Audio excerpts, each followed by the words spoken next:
ভোর, বাইরে গুঁড়ি গুঁড়ি বৃষ্টি পড়ছে, সেই সঙ্গে সুন্দর ঠান্ডা একটা হাওয়া বইছে। বৃষ্টি পড়ার কারণে আকাশ মেঘলা, চারপাশটা একটু অন্ধকারাচ্ছন্ন। হালকা আলোতেই মেঝেতে শীতল পাটি বিছিয়ে তিন বোন পড়ছে। ঝমঝম করে বৃষ্টি হয়েছে রাতভর।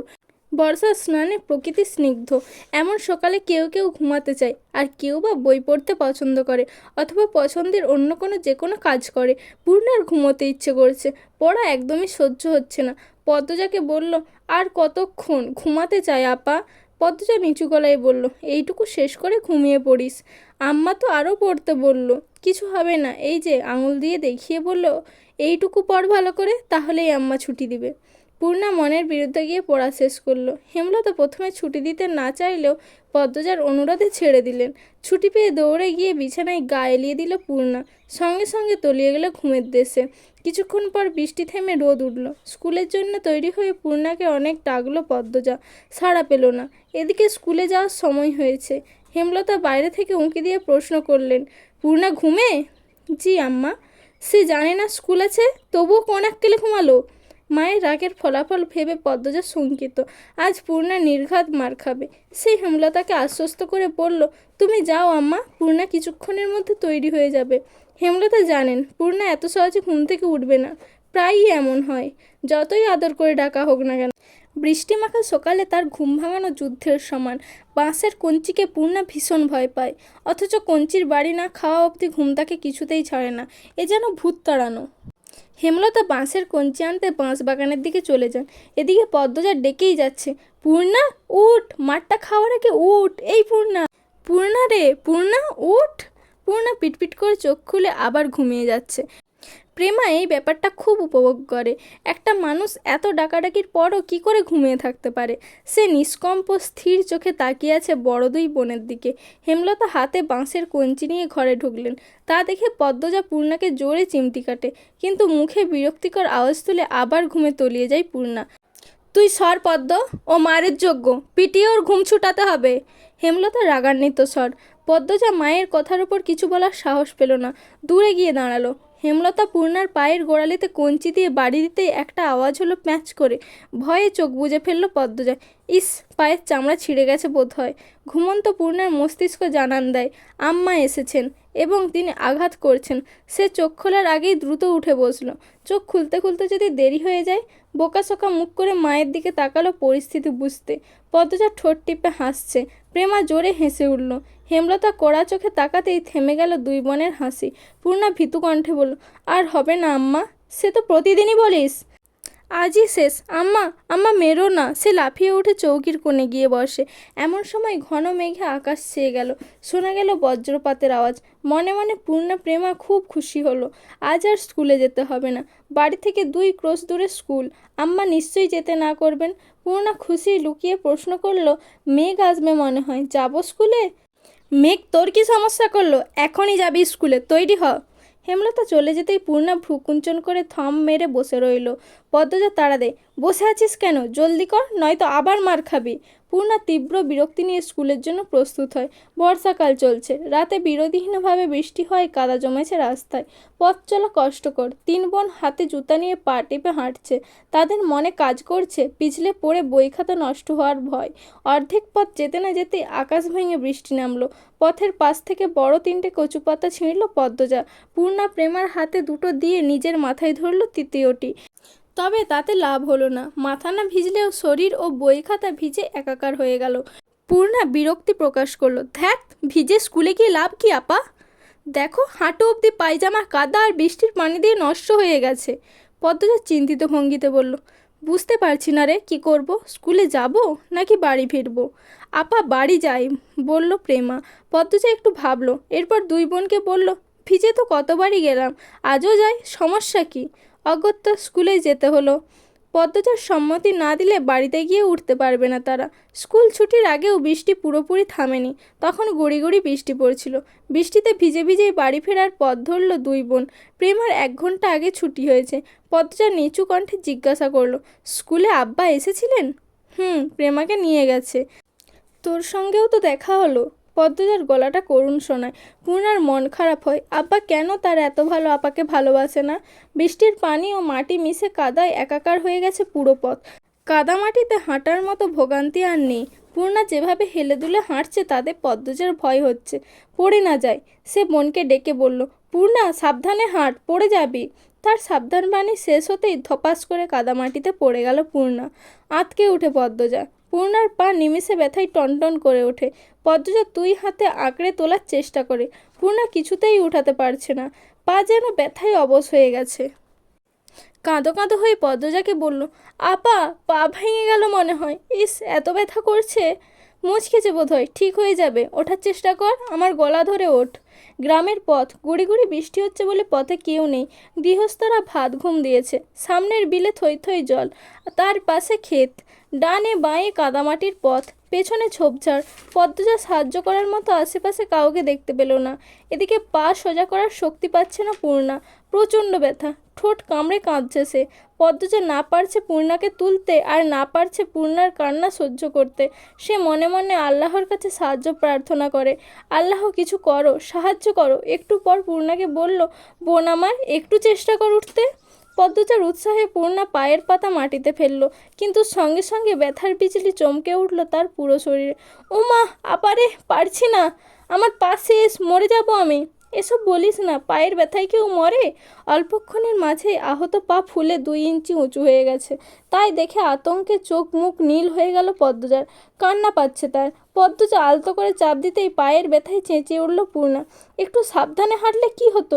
ইস, এখন কি কষ্টটা হচ্ছে। পদ্মজার চোখ জলে ভরে উঠেছে। আপা, আপা, ব্যথায় মরে যাচ্ছে। পদ্মজা খুব কাছে পায়ের শব্দ পেল। চকিতে চোখ তুলে তাকালো সে ক্ষেতের দিকে। পর মুহূর্তে হাসি ফুটে উঠল ঠোঁটে। সে উচ্ছ্বাসে চেঁচিয়ে উঠল, পূর্ণা রে, আম্মা আসছে। হেমলতাকে দেখে পূর্ণা কলিজায় পানি পায়। মাকে দেখেই যেন ব্যথা অনেকটা কমে গেছে। হেমলতা ছুটে আসেন, পূর্ণার মাথায় হাত বুলিয়ে বললেন, কিচ্ছু হয়নি, এসব সামান্য ব্যাপার। এরপর পদ্মজাকে বললেন, তুই বইগুলো নে। হেমলতা এদিকে সেলাই করা কাপড় দিতে এসেছিলেন। যার কাপড় ছিল সে অসুস্থ, তাই যেতে পারছিল না। বাড়িতেও কোনো কাজে মন টেকছিল না, তাই ছাতা নিয়ে বেরিয়ে পড়েন। ঘরে চুপচাপ বসে থাকার চেয়ে একটা মানুষকে সাহায্য করা ভালো। ফেরার পথে তিনি দূর থেকে দুটো বিপর্যস্ত মেয়েকে দেখতে পেলেন। একটা মেয়ে পথে বসে আছে, আরেকটা মেয়ে তাকে তোলার চেষ্টা করছে। মেয়ে দুটিকে চিনতে পেরে বুক কেঁপে ওঠে তার। পথ দিয়ে আসলে দেরি হবে বলে তিনি ক্ষেতের ভেতর দিয়েই ছুটে এসেছেন। পূর্ণা ব্যথায় যেন নিঃশ্বাস নেওয়ার শক্তি পাচ্ছে না। একটা ভ্যান পাওয়া গেলে খুব উপকার হতো। আশ্চর্যভাবে 2 মিনিটের মাথায় দেখা মিলল ভ্যানের। ভ্যানে চিত্রা, লিখন সহ আরও দুজন। তারা মাতব্বর বাড়িতে গিয়েছিল। আর একটু এগোতেই পদ্মজা আর তার বোনকে দেখতে পেল। চিত্রা উদ্বিগ্ন কণ্ঠে ভ্যান চালককে বলল, চাচা, ভ্যান থামান। চিত্রার দৃষ্টি অনুসরণ করে লিখনের নজর ব্যাপারটা আসতে সে তাড়াহুড়ো করে ভ্যান থেকে নেমে আসে। চিত্রাও বসে নেই, চোখে মুখে ভয় নিয়ে জানতে চাইল, কি হয়েছে পূর্ণার, কি হয়েছে? পদ্মজা বলল, কাদায় পড়ে পা মচকে গেছে। হেমলতা, চিত্রা, পদ্মজা এবং পূর্ণাকে ভ্যানে তুলে দিয়ে লিখন সহ বাকি দুজন সহকর্মী ভ্যান ছেড়ে দিল। তারা মোড়ল বাড়িতে হেঁটেই ফিরবে। অনেকটা কমেছে পা ব্যথা। দুটি বালিশের ওপর রাখা হয়েছে পা। ব্রেস নেই বলে ব্রেসের মতো কাপড় বেঁধে দিয়েছেন হেমলতা। যে ব্যথা পেয়েছে তাতে কয়দিন স্বাভাবিকভাবে হাঁটতেও পারবে না। হেমলতা মেয়েকে খাইয়ে দিতে দিতে বললেন, এবার খুশি? স্কুলে যেতে হবে না, কাজ করতে হবে না, সকালে উঠে পড়তে বসতে হবে না। পূর্ণা রাজ্যের দুঃখে নিয়ে বলল, সবই ঠিক আছে, কিন্তু এখন টিভি দেখতে যাব কিভাবে? সাড়া না পেয়ে পূর্ণা বুঝতে পারল সে মুখ ফসকে ভুল জায়গায় ভুল কথা বলে ফেলেছে। বিব্রত হয়ে উঠল, ঢোক কিনল। এরপর কাঁচুমাচু হয়ে মিইয়ে যাওয়া গলায় বলল, মোটেও খুশি হয়নি। পূর্ণার অগোচরে হেমলতার ঠোঁট চেপে হাসেন। আড়াল থেকে তা দেখে পদ্মজাও হাসল। তখন দিনের শেষ ভাগ। সূর্যমামা আকাশ গাঢ় লালাভায় রাঙিয়ে বিদায় নিতে চলেছেন। আকাশের সঙ্গে মিশে রয়েছে ঘন মেঘ। সেই মেঘের ফাঁক দিয়ে উঁকি দিচ্ছে দিনান্তের শেষ আলো। ঠিক তখন মোগা এসে জানালো, মুন্নার বাপ খুন হয়েছে। কথাটি শোনার সঙ্গে সঙ্গে উপস্থিত সবার মাথায় যেন আছড়ে পড়ল বজ্র। পঙ্গু ভিক্ষুক অসহায় মানুষটাকে আবার কে মারলো? এমন মানুষের শত্রু থাকে, তাও আবার এমনই যে একেবারে মেরে ফেললো? হেমলতা শ্বাসরুদ্ধকর কণ্ঠে প্রশ্ন করলো, কখনকার ঘটনা? মোগা জানালো, দুপুরের কথা। দুপুর 2টো কি 3টায় গ্রামবাসী জানতে পারে ঘটনাটি। আস্তে আস্তে সব গ্রামে খবর যাচ্ছে। লাশ নোয়াপাড়ার ধান খেতে পাওয়া গেছে। সবাই মিলে মুন্নার বাপকে দেখতে যায়। বাড়িতে রয়ে যায় শুধু পদ্মজা, প্রেমা ও পূর্ণা। পুলিশ লাশ নিয়ে যাওয়ার পর সবাই মুন্নাকে নিয়ে বিপাকে পড়ে।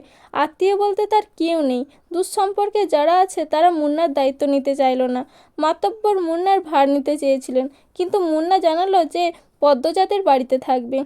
হেমলতা মাতব্বরের অনুমতি নিয়ে সানন্দে মুন্নাকে নিজের বাড়িতে নিয়ে আসেন। এখন থেকে মুন্না এই বাড়ির ছেলে। পদ্মজা পূর্ণা খুব খুশি হয়। খুশি হলো না শুধু প্রেমা, মুন্না ও প্রেমা সমবয়সী। প্রেমা ভাবছে তার আদর এখন ভাগাভাগি হয়ে যাবে। হেমলতা ব্যাপারটা বুঝতে পেরে পদ্মজাকে বললেন, প্রেমার বোধহয় মুন্নাকে পছন্দ হচ্ছে না। দুজনের মধ্যে সখ্যতা করে দিস, যাতে একজন আরেকজনকে আপন চোখে দেখে। পদ্মজা আশ্বস্ত করে বলল, কয়দিন গেলেই মিশবে। মুন্না বেঘরে ঘুমাচ্ছে। হেমলতা তাকে ঘরে এনেই গরম গরম ভাত খাইয়ে দিয়েছিলেন। খেয়েই ছেলেটা ঘুমিয়ে পড়ে। রাত তো কম হলো না। মা বোনের বৈঠক দেখে পূর্ণা বলল, আম্মা, মুন্নার নতুন নাম রাখা উচিত। কেন? এখন থেকে মুন্না আমাদের ভাই, আমাদের নাম প দিয়ে, তাইলে ওর নামও প দিয়ে হবে, তাই না আপা? হেমলতা হেসে ফেললেন। তুই নাম রাখ তাহলে। রেখেছি তো, প্রান্ত মোড়ল। মুন্নাকে আগে ওর নতুন নাম সম্পর্কে জানা। যদি রাজি হয় তখন সবাই এই নামে ডাকবো। ওরও তো পছন্দ আছে। রাজি হবে না মানে? পিটিয়ে রাজি করাবো। মেয়ের কথায় হেমলতা হাসলেন। পূর্ণা বলল, শ্বশুরবাড়ি থেকে গিয়ে আনার মতো একটা ভাই হলো আমাদের। আপাকে যখন বিয়ে দেব আমি আর প্রান্ত গিয়ে আপাকে নিয়ে আসবো, তাই না আম্মা? অসুস্থ হলে খুব কথা বলে পূর্ণা, মুখ বন্ধ রাখতেই পারে না। অনেক বছর আগের ঘটনা বা কয়েক বছর পর কি হবে তা নিয়ে অনবরত কথা বলতে থাকে। গহীন অন্ধকার। আজ বোধহয় অমাবস্যা। হেমলতা কালো চাদরের আবরণে ঘাপটি মেরে বারান্দায় বসে আছেন। হাতের কাছে ছুরি লাঠি। গত 3 দিন ধরে ঘরের পাশে পায়ের আওয়াজ শোনা যাচ্ছে। তখন ঘরে মোরশেদ ছিলেন। আর যাই হোক, পুরুষ তো, তাই সাহসও ছিল বুকে। আজ মোরশেদ নেই। মুন্নাকে দত্তক নিয়ে বাড়িতে আনায় তিনি ঝগড়া করে বাড়ি ছেড়েছেন। কবে ফিরবেন ঠিক নেই। আজ কিছুতেই ঘুমানো যাবে না। হাতে নাতে সন্দেহকারীকে ধরে এই বিপদ থেকে মুক্ত হতে হবে। কিন্তু অনেকক্ষণ হলো কেউ আসছে না। চোখ বুজে আসছে হেমলতার। সারাদিন অনেক খাটুনি গেল। কাদামাটিতে ছপ ছপ শব্দ তুলে কেউ আসছে। হেমলতা সতর্ক হয়ে ওঠেন। শক্ত করে ধরলেন লাঠি ছুরি।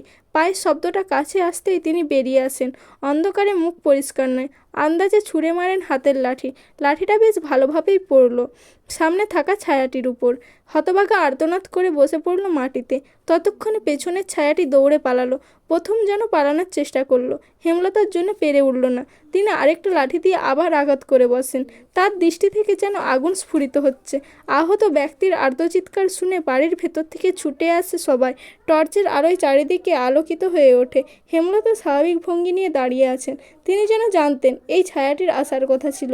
আজই শুটিং দলকে বাড়ি থেকে বের করবেন, তবেই শান্তি।